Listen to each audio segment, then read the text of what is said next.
और फिक्र में अब खबरों की दिशा को पेपर लीक करने वालों और नकल करके टॉप करने वालों की ओर मोड़ते हैं।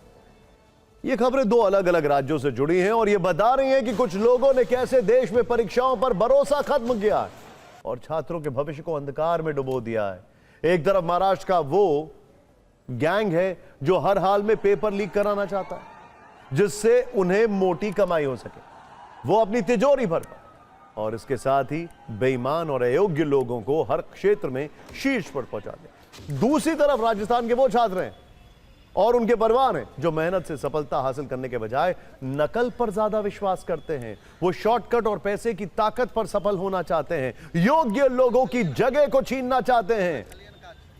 हमने आपके लिए इन दोनों पर स्पेशल फाइल बनाई है जिसमें यह बताएंगे कि कैसे महाराष्ट्र से लेकर राजस्थान तक अयोग्य लोगों को सफल बनाने की साजिश चल रही है। पहले राजस्थान के जयपुर में नकल गैंग की बात करते हैं और ये वीडियो देखिए जरा।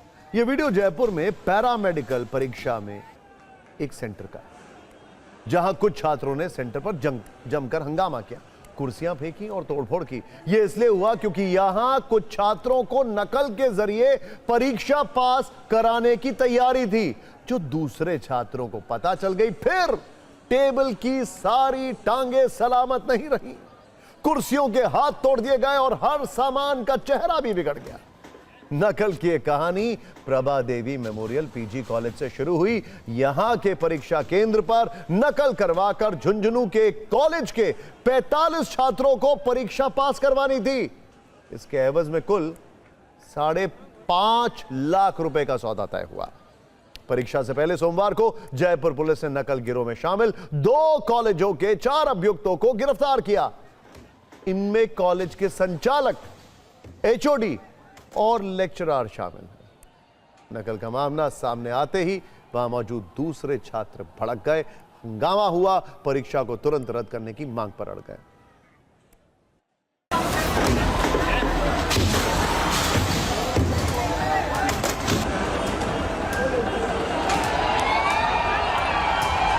कैसे एक बड़ी चीटिंग पैरामेडिकल परीक्षा में हो रही थी और ये राजधानी के कालवाड़ इलाके में स्थित एक सेंटर पर हो रही थी, क्योंकि जिस तरीके से झुंझुनू से आए हुए जो तमाम जो परीक्षार्थी थे, ये 45 के आसपास जो है बताए जा रहे हैं परीक्षार्थी जो कि चीटिंग कर रहे थे, खुलेआम चीटिंग कर रहे थे। और ये जानकारी सामने आई है कि ये जो परीक्षार्थी जो है चीटिंग कर रहे थे, इनसे जो है 5.5 लाख रुपए लिए गए थे। और जयपुर का जो सेंटर था, कालवाड़ इलाके में जो सेंटर था, यहाँ इस सेंटर के जो मालिक थे उनको जो है पूरी तरीके से 3,27,000 रुपये दिए गए थे चीटिंग कराने के लिए। अभी तक 4 लोगों की गिरफ्तारी हो चुकी है। वहाँ पर आवश्यक सुविधाएं भी नहीं थी, तो ये निरीक्षण में जो कोताही हुई है उसके संबंध में हम राज्य सरकार को कार्रवाई के लिए निवेदन करें। चूक तो हुई है। हाँ, ये चूक हुई है। ये सिर्फ जो संस्थान के संचालक हैं और जो जहाँ से छात्र आए हैं जिन संस्थाओं से, उनके प्रतिनिधियों के बीच में ये सारी जो साजिश थी। अगर किसी की भूमिका पाई जाएगी तो पुलिस अपनी कार्रवाई अपने स्तर पे करेगी। उनकी प्लानिंग ये थी कि वहाँ पर जाकर ये जो अपने इन्विजिलेटर्स हैं वो अपने सेट कर दें ताकि एग्ज़ाम में इन्विजिलेशन लीक हो सके, और उसके दौरान जब ये एग्ज़ाम लिख रहे हों तो इनको थोड़ी इस तरह से अनैतिक और इस तरीके से इनको एक सहायता प्राप्त हो जाए, जिस सहायता प्राप्त करके ये इस एग्ज़ाम को पास कर जाए। इस पूरी घटनाक्रम में 4 लोगों को गिरफ्तार किया गया है। नकल गैंग के बाद अब पेपर लीक गैंग की बात करते हैं। 28 जून को महाराष्ट्र में शिक्षक पात्रता परीक्षा यानी टीईटी की परीक्षा थी, लेकिन इससे पहले पेपर लीक हो गया।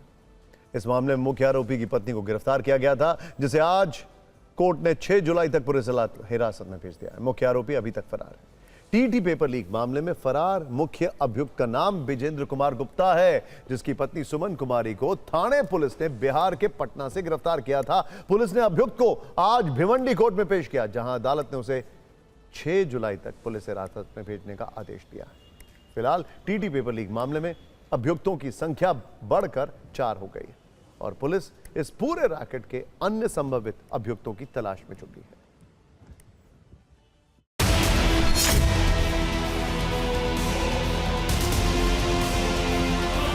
महाराष्ट्र टीचर एंट्रेंस टेस्ट घोटाले मामले में अब तक 4 आरोपियों की गिरफ्तारी हो चुकी है। जो चौथी गिरफ्तारी हुई है वो सुमन कुमारी गुप्ता की हुई है। सुमन कुमारी जो इस मामले में फरार आरोपी है विजेंद्र कुमार गुप्ता, उनकी पत्नी है। इनकी गिरफ्तारी समस्तीपुर बिहार से हुई है। ये जो महाराष्ट्र में टीटी पेपर लीक का पूरा मामला, जिसका पर्दाफाश महाराष्ट्र की Thane crime branch, Thane police, Bhiwandi police ने किया है, इस पूरे मामले के तार समस्तीपुर से जुड़ते नजर आ रहे हैं, क्योंकि समस्तीपुर में सबसे पहले ये पेपर लीक हुआ। समस्तीपुर के विजेंद्र गुप्ता और वहां के जो दूसरे उनके को एक्यूज हैं वो इस मामले में इन्वॉल्व है।